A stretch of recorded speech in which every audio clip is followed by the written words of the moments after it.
Sir, টাকাটাই বোধহয় যথাযথ। আপনি কোনো কেসের কাজে এসেছেন নাকি পার্সোনাল? আরফান জিহবা দিয়ে ঠোঁট ভিজিয়ে নিয়ে বলল, পার্সোনাল। তাহলে স্যার শব্দটা অ্যাভয়েড করুন। আরফান কিছুটা বিপাকে পড়ল। আঙ্গুলের ডগা দিয়ে ডান চোখের ভ্রু চুলকিয়ে বলল। আসলে আঙ্কেল, আরফানকে মাঝপথে থামিয়ে দিয়ে চায়ের কাপে চুমুক দিলেন নুরুল সাহেব। গম্ভীর কণ্ঠে বললেন। ইংরেজদের আঙ্কেল ডাকাটা আমার পছন্দ নয়। আরফান হতাশ নিঃশ্বাস ফেলে বলল। তাহলে চাচা বলে সম্বোধন করতে পারি? নুরুল সাহেব বিরক্ত কণ্ঠে আওড়ালেন। চাচা। আরফান এবার তীক্ষ্ণ চোখে তাকালো। নুরুল সাহেব ইচ্ছে করেই তাকে বিভ্রান্ত করার চেষ্টা করছে বুঝতে পেরে সুপ্ত দীর্ঘশ্বাস ফেলল। মুহূর্তে মুখভঙ্গি পাল্টে স্পষ্ট কণ্ঠে বলল। আমাকে মেয়ে জামাই বানালে আমি আপনাকে অনায়াসেই বাবা ডাকতে পারি স্যার। এটাই হয়তো পৃথিবীর শুদ্ধতম ডাক।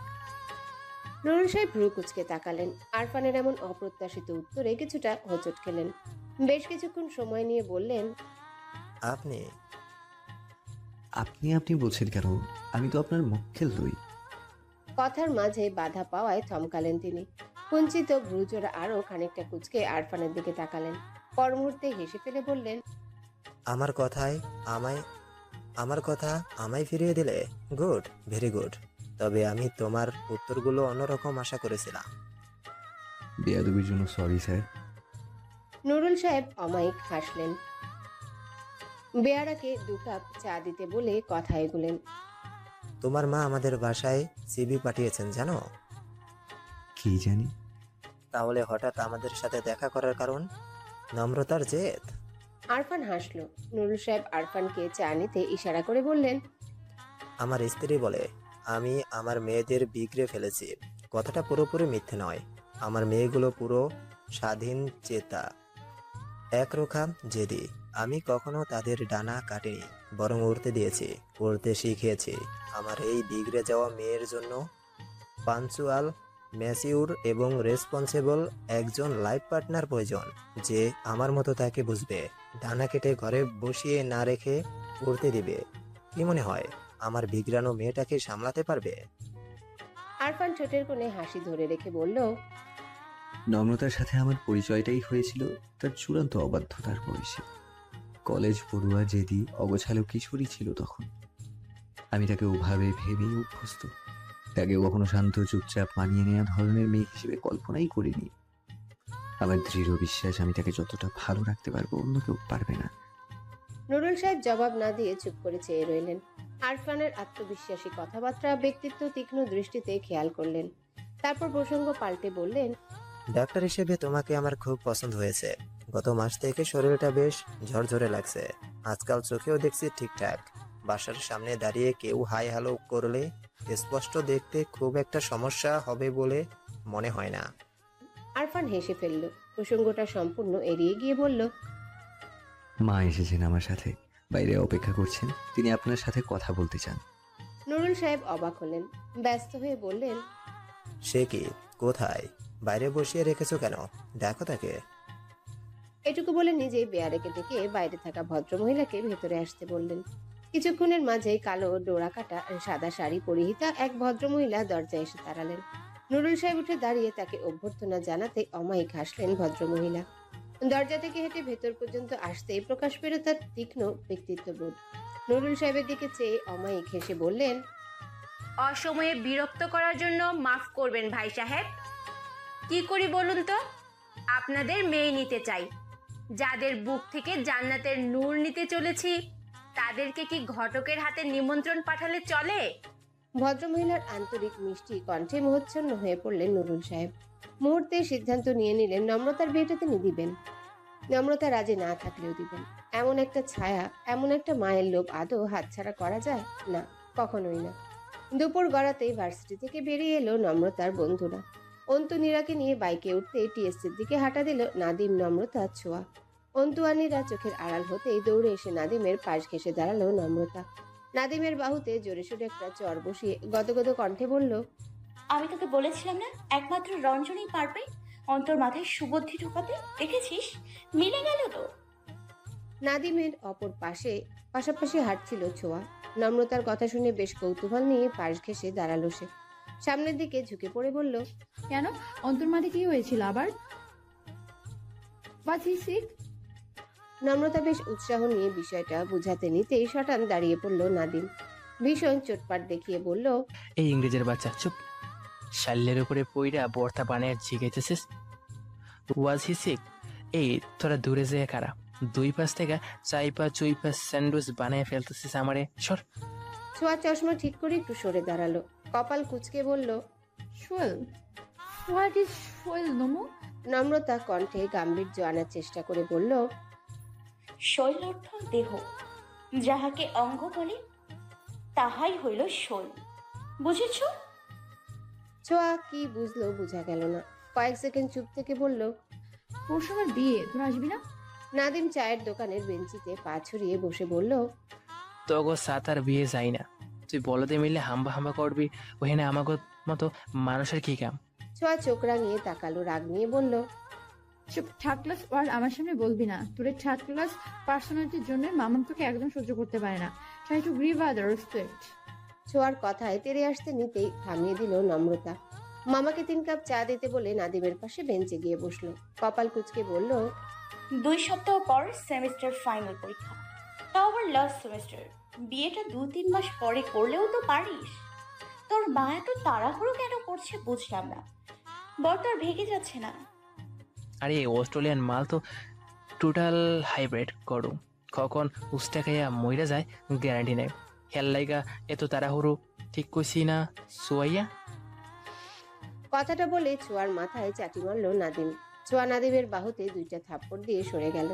তারপর বাধ্য মেয়ের মতো বলল, পরীক্ষার জন্য বিয়েতে এত তাড়াহুড়া? বিয়েটা হয়ে গেলে স্যাম অস্ট্রেলিয়া ফিরে যাবে। আমার পরীক্ষা শেষ হতে হতে ওখানে বাদবাকি ফর্মালিটিগুলো কমপ্লিট হয়ে যাবে। নয়তো ওখানে ভার্সিটিতেও ঠিক টাইমে জয়েন হতে পারবো না। নম্রতা জবাব না দিয়ে চায়ের কাপে চুমুক দিল। যে মেয়ের কাছে বিয়ের আগের দিনও ভার্সিটি আর পড়াশোনার চিন্তাই বড়, সেই মেয়েকে কিছু বলে সময় নষ্ট করার কোনো মানে হয় না। টেবিলের উপরে থাকা ফোনটা পঞ্চমবারের মতো বেজে উঠতে বিরক্তি নিয়ে তাকালেন আরফান। ফোনটা সাইলেন্ট করে রোগীর কথায় মনোযোগ দেওয়ার চেষ্টা করলো, কিন্তু ঘুরে ফিরে ফোনের ব্যাপারটাই মস্তিষ্কে ছন্দপতন করতে লাগলো বারবার। সকাল থেকে একই নাম্বার থেকে কমপক্ষে 6-7 বার কল করেছে একটা মেয়ে। ফোন দিয়ে কথাবার্তা না বলে ফুপিয়ে ফুপিয়ে কাঁদছে। কি আশ্চর্য, কে এই মেয়ে? আরফান আর চোখে ফোনের দিকে তাকালো। এই তো আবারও কল করেছে মেয়েটা। আরফান দীর্ঘশ্বাস ফেলল। তার থেকে কি চায় এই মেয়ে? ঘড়ির কাঁটা 10টা পেরিয়েছে। রান্নাঘরের দরজায় ঠায় দাঁড়িয়ে আছে নীরা। আজ বিকেল থেকে মাথা ঘোরানোর ব্যামোটা মাথা চারা দিয়ে উঠেছে জাহানারার। কিছুক্ষণ পর পরে চোখের সামনে সব অন্ধকার দেখছেন তিনি। 2-3 বার মুখ ভরে বমিও করেছেন। তবুও নিজের জেদ বজায় রেখে একা হাতে যাবতীয় কাজ সামলাচ্ছেন সেই সন্ধ্যে থেকে। নীরার পেছনে অসহায় মুখে দাঁড়িয়ে আছে অয়ন।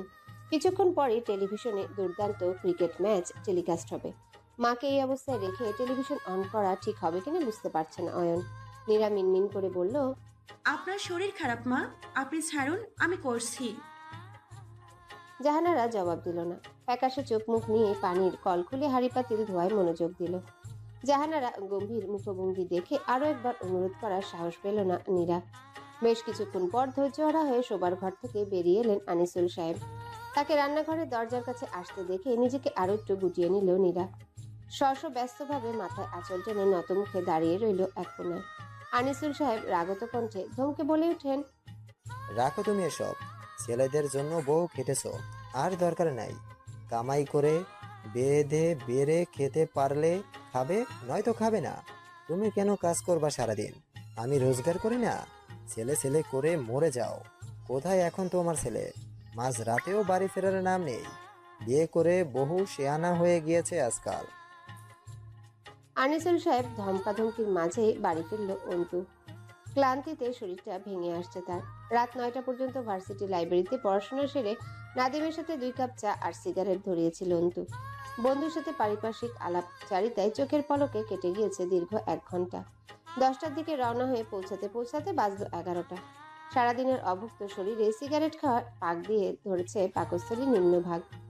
মাথা ঘুরছে পরীক্ষা, চাকরি, সংসার নিয়ে হাজারো চিন্তা। বাইকের তেল শেষ, অথচ হাতে টাকা নেই। ছোঁয়ার বিয়ের জন্য উপহার আরো কত খরচা, অথচ আয়ের উৎসে পকেট খালি। এমন একটা মানসিক চাপের মাঝে বাড়ির এই হইচই ভীষণ তিক্ত লাগলো অন্তুর। ক্লান্ত শরীরে দাঁড়িয়ে থেকে আনিসুল সাহেবের তিক্ত খোঁটাগুলো হজম করলো। কোনরূপ প্রত্যুত্তর করার চেষ্টা না করে রান্নাঘরে ঢুকলো সে। জাহানারার হাত থেকে হাঁড়ি পাতিল সরিয়ে নিয়ে আচমকায় মাকে পাজাকোলা করে বেরিয়ে এলো। জাহানারা চমকে উঠলেন, বিস্মিত হলেন। অন্তু মাকে বসার ঘরে সোফায় বসিয়ে দিয়ে ফ্লোরে বসলো। জাহানারা এক হাত ধরে ক্লান্ত কণ্ঠে বলল, কি করতে হবে বলো, আমি করে দিচ্ছি। আমার বউ ছেলে সমস্যা, আমি ছেলে তো সমস্যা নেই আম্মা। জাহানারা জবাব না দিয়ে হাতটা টেনে নিলেন। অন্তু হাতটা আবারও নিজের হাতে নিয়ে বলল, সারাদিন খাইনি আম্মা, তুমি তো জানোই তোমার ছেলে ক্ষুধা সহ্য করতে পারে না। বাড়ি ফিরে যদি তোমাকে এই অবস্থা দেখি তাহলে কি আর খেতে ইচ্ছে করে বলো? ইরার অভাবে বলা কথা অন্যায় হয়েছে, কিন্তু ইরা অন্যের বাড়ির মেয়ে আম্মা। সে অন্যায় করে তাকে শাস্তি দেওয়ার অধিকারটা তো আমার নেই। কাজটা যদি ইরার জায়গায় নীরা করতো তাহলে ভিন্ন কথা। আমার বউ আমার মাকে অপমান করলে আমি চুপ করে থাকবো না। আমি বলছি না নীরার দোষ, নীরার উচিত ছিল ইরার ভুল শুধরে দেয়া। ও বুঝে উঠতে পারেনি, এবারের মতো ওকে মাফ করে দাও। শেষ কথাটা বলে নীরার দিকে তাকালো অন্তু। অন্তুর চোখের ভাষা বুঝতে পেরে 2 কদম এগিয়ে এলো নীরা। মৃদু বিনয়ী কণ্ঠে বলল, ইরার বেয়াদবির জন্য আমি সরি মা। আমি ইরাকে বকাবকি করেছি, ওকে এ বাড়িতে আসতেও নিষেধ করেছি। ও আর এখানে আসবে না। আপনি এবারের মতো মাফ করে দিন, আর কখনো এমনটা হবে না। জাহানারা উত্তর না দিয়ে গম্ভীর মুখে বসে রইলেন। অন্তু বায়না ধরা কণ্ঠে বলল, আমি জানি তুমি অনেক কষ্ট পেয়েছ, নীরার মাপ চাওয়াতে সেই কষ্ট কমে যাবে না। তবু বলছি রাগ করে থেকো না আম্মা। আমি রাগের মাথায় কত কি করে বসি। তুমি কষ্ট পাও আবার মাফ করেও দাও। নীরা তো আমারই বউ, তোমার ছেলের বউ তো তোমার মেয়েরই হলো, তাই না? এবারের মতো মাফ করে দাও। ও আর কখনো তোমায় অসম্মান করে কোনো কথা বলবে না। নীরা, খবরদার আমাকে অসম্মান করে কোনো কথা যেন না বলা হয়। আমার আম্মা কষ্ট পেলে কিন্তু আমি কাউকে ক্ষমা করবো না, মনে থাকবে? নীরা মাথা হেলিয়ে সায় জানালো। জাহানারার চোখ টলমল করে উঠল। চোখের জল ঢাকতেই ধমক দিয়ে বললেন, হয়েছে, এখন এত ঢং না করে তোর বউকে বল খাবার দিতে। খেয়ে দিয়ে ঘুমা, আমার জন্য এত দরদ দেখাতে হবে না। অন্তু হেসে ফেলল। নীরাকে খাবার দিতে ইশারা করে জাহানারার হাত ধরে রেখে বলল, তোমার সঙ্গে খাবো। নীরা বললো তুমি নাকি ভাত ওষুধ কিচ্ছু খাওনি। টেবিলে খাবার দিতে দিতে মা ছেলের দিকে মুগ্ধ চোখে চেয়ে রইল নীরা। জাহানারা যেমন শাশুড়ি হোক, মা তো মাই হয়। মাঝে মধ্যে এই মায়েরা বড় অভিমানী হয়। এক আকাশ অভিমান জমিয়ে রাখে সন্তানের একটু পরোয়া, একটু আদর পাওয়ার আশায়। সন্তানের একটু হাসিতে ভেঙে টুকরো টুকরো হয় সেই অভিমানের পাহাড়। চোখ টলমল করে মা সত্তাও। ইরা এখানে উপস্থিত থাকলে আবারও অশান্তি করত। নীরাকে মাপ চাইতে দেখে রাগারাগি করত, কিন্তু নীরার আনন্দ হয়। ইরার মতো প্রতিবাদী চিন্তা তার আসে না। এতটুকু মাথা নোয়ানোর ফলে যদি সংসার শান্ত হয় তবে তাতেই তার আনন্দ। এতটুকু মাথা নোয়ানোর ফলে যদি কোনো মা একটু তৃপ্ত হয় তবে এই মাথা নোয়ানোই তার শ্রেয়। পৃথিবীর সবার কি ইরা নম্রতার মতো প্রতিবাদী হওয়া সাজে? খাওয়া দাওয়া শেষ করে ঘরে যেতেই নীরার উপর চোখ পড়ল অন্তুর। নীরা শাড়ির আঁচল এক পাশে তুলে দিয়ে বিছানা ঝাড়ছিল। অন্তুর অবাধ্য চোখ প্রথমে গিয়ে থামলো নিষিদ্ধ কোনো জায়গায়। অন্তু কেসে উঠল। তাড়াহুড়া করে চোখ সরিয়ে নিতেই চোখ ফিরিয়ে তাকালো নীরা। অন্তু অপ্রস্তুত ভঙ্গিতে ঘাড় চুলকালো। শার্টের বোতাম খুলতে খুলতে বিছানায় গিয়ে বসলো। কণ্ঠে গাম্ভীর্যতা এনে বলল, শাড়ি পরার কি দরকার? নীরা বিছানা তৈরি করে আয়নার সামনে গিয়ে দাঁড়ালো। চুলগুলো হাত খোপা করতে করতে হাত উঁচু করতেই ফিনফিনে শাড়ি সরে গিয়ে দৃশ্যমান হলো ফর্সা উদর। অন্তু কপাল কুঁচকে আয়নার দিকে চেয়ে রইল।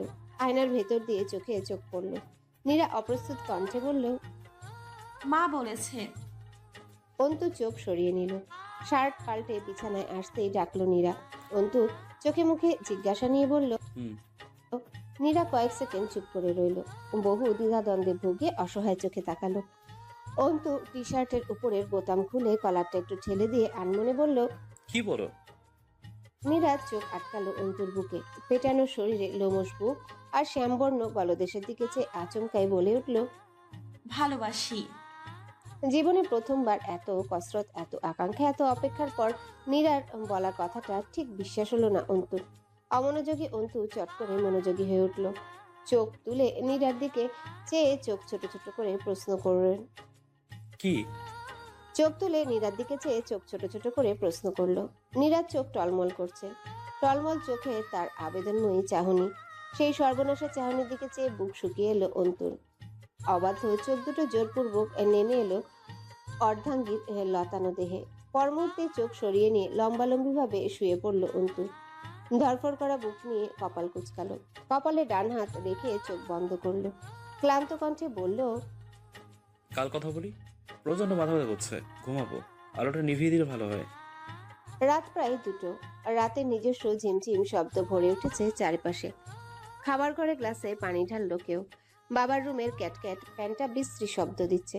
এই সবটাই অন্ধকারে ডুবে থাকা ঘরটিতে বসে মনোযোগ দিয়ে শুনল নম্রতা। হঠাৎ ঘুম ভেঙে যাওয়ার কিছুক্ষণ ভূতগ্রস্তের মতো বসে রইল। তারপর ফোনটা নিয়ে অ্যালার্ম বন্ধ করলো। আরফানের ডিউটি শেষ হওয়ার কথা 1টায়। সেই অনুযায়ী দুটোই অ্যালার্ম দিয়ে রেখেছিল নম্রতা। ঘুমটা খানিক কেটে যেতেই আরফানের নাম্বারে ডায়াল করলো নম্রতা। প্রথম দফায় বিজি দেখিয়ে দ্বিতীয় দফায় ওয়েটিং দেখালো লাইন। নম্রতার কপাল কুঁচকে এলো। এত রাতে কার এত দরকার পড়লো আরফানকে? নম্রতা অপেক্ষা করলো। 2 মিনিট পর ডায়াল করতে আবারও ওয়েটিং দেখলো ফোন। নম্রতার মাথায় আসা খারাপ চিন্তাগুলো ঠেলে সরিয়ে দিয়ে আরো কিছুক্ষণ অপেক্ষা করলো নম্রতা। তৃতীয়বারে ফোন রিসিভ করলো আরফান। নম্রতা মন খারাপ ভাবটা উড়িয়ে দিয়ে উজ্জ্বল কণ্ঠে বলল, কি করছিলেন ডাক্তার সাহেব? আরফান ছোট্ট করে উত্তর দিল। তিনি আপনার সাথে কথা বলতে চান। নম্রতার মনটা একটু চুপসে গেল। হাসার চেষ্টা করে বলল, আমি তো ঘুমোচ্ছিলাম। আপনার সাথে কথা বলবো বলে দুটোই অ্যালার্ম দিয়ে রেখেছিলাম জানেন। এত কষ্ট না করে সকালে কল দিলেই হতো। সকালে কল দিলে হবে কেন? আমার কত কথা জমা আছে জানেন। এগুলো আজ না বললে পেটের ভাতই হজম হবে না আমার। আচ্ছা বলুন। আরফানের আগ্রহহীন কণ্ঠে ভেতরটা মোচড়ে উঠল নম্রতার। সে এত আগ্রহ নিয়ে বসেছিল অথচ আরফানের কোনো আগ্রহ নেই। আরফান কি খুব বেশি ক্লান্ত? আরফান ক্লান্ত ভেবে নিজেকে সামলে নিল নম্রতা। মৃদু কণ্ঠে বলল, আপনি মাত্র ফিরলেন, খুব ক্লান্ত বোধ হয়। আপনি এখন রেস্ট নিন, আমি কথাগুলো কালই বলবো। আরফান সাথে সাথেই বলল। আচ্ছা। নম্রতার হঠাৎই দুনিয়া ভেঙে কান্না পেয়ে গেল। আরফান হাজারো ক্লান্ত থাকলেও এভাবে কথা বলে না। এত অবহেলা ভোরে তো কখনো না। ভয়ানক রেগে থাকলেও না। তবে আজ কেন? নম্রতা মন খারাপ করে ফোন রেখে দিল। বেশ কিছুক্ষণ বিছানায় এই পাশাপাশ করেও চোখে ঘুম ধরা না দেওয়ায় আবারও আরফানের নাম্বারে কল করলো নম্রতা। কি আশ্চর্য, আবারও ওয়েটিং। নম্রতা শোয়া থেকে উঠে বসল।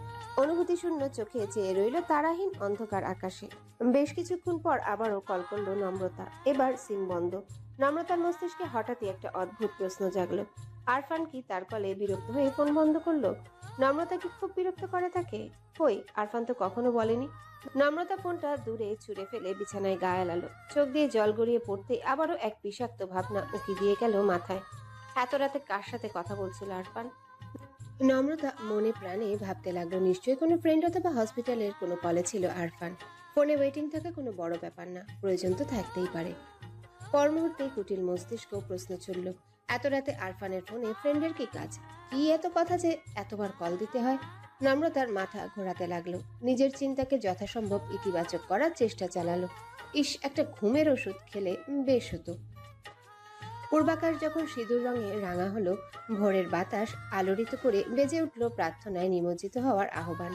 ঠিক তখনই 2 চোখ বুঝলো নম্রতা। ঘুমগুলো এসে ধরা দিল ধীর পায়ে। অশ্রুসিক্ত ফোলা চোখ দুটো দুদণ্ড শান্তি কুড়ালো এবার। ক্ষণিকের জন্য ভুলে গেল সকল বিষাদ। চওড়া বারান্দায় চেয়ার বিছিয়ে বসে আছেন নুরুল সাহেব। চোখের সামনে মেলে রাখা খবরের কাগজ। চোখ মুখ গম্ভীর। পাশের ক্যাসেটে বাজছে স্মৃতি বিজড়িত গান। বাপ্পি লেহারি ও মুন্না আজিজের কণ্ঠে গাওয়া মাস্টারপিস। তরুণ বয়সে বিশ্ববিদ্যালয়ের হলে বসে এই গানটাই বেতারে শোনা হয়েছে অসংখ্যবার। আসাদ, মাসুদ, ইব্রাহিম আরো কতজন ছিল তখন, এখন নেই। কে কোথায় আছে সে খবর নেওয়ার সময় সুযোগটাও নেই। নুরুল সাহেব দীর্ঘশ্বাস ফেলে খবরের কাগজের পাতা উল্টালেন। ততক্ষণে দরজার কাছে এসে দাঁড়িয়েছে নম্রতা। এলোমেলো চুলে হাত খোপা, গায়ে রাতের টি শার্ট আর ট্রাউজার। নম্রতা বিধ্বস্ত মুখে মৃদু হাসলো। টলমলে পায়ে চেয়ারের কাছে এসে বলল, শুভ সকাল বাবা। নুরুল সাহেব গানের সাউন্ড কমিয়ে মেয়ের দিকে তাকালেন। খবরের কাগজটা ভাঁজ করে পাশে রাখতে রাখতে বললেন, শুভ সকাল মা। নম্রতা চেয়ারে বসে হাসলো। How is the morning? Remembering the old days. Nurul সাহেব হাসলেন। চোখ থেকে চশমা খুলে দীর্ঘশ্বাস ফেললেন। ভীষণ আনমনা দৃষ্টিতে চেয়ে রইলেন বাড়ির সামনে দাঁড়িয়ে থাকা ল্যাম্পপোস্টের গায়ে। বন্ধু পাওয়া প্রাপ্তি, বন্ধু হারিয়ে ফেলা ব্যর্থতা। জীবনের এই পর্যায়ে এসে নিজের ব্যর্থতাগুলো গোনার চেষ্টা করছিলাম। নুরুল সাহেব আবারও দীর্ঘশ্বাস ফেললেন। ঠোঁটে হাসি টেনে মেয়ের দিকে তাকাতেই কপাল কুঁচকালেন।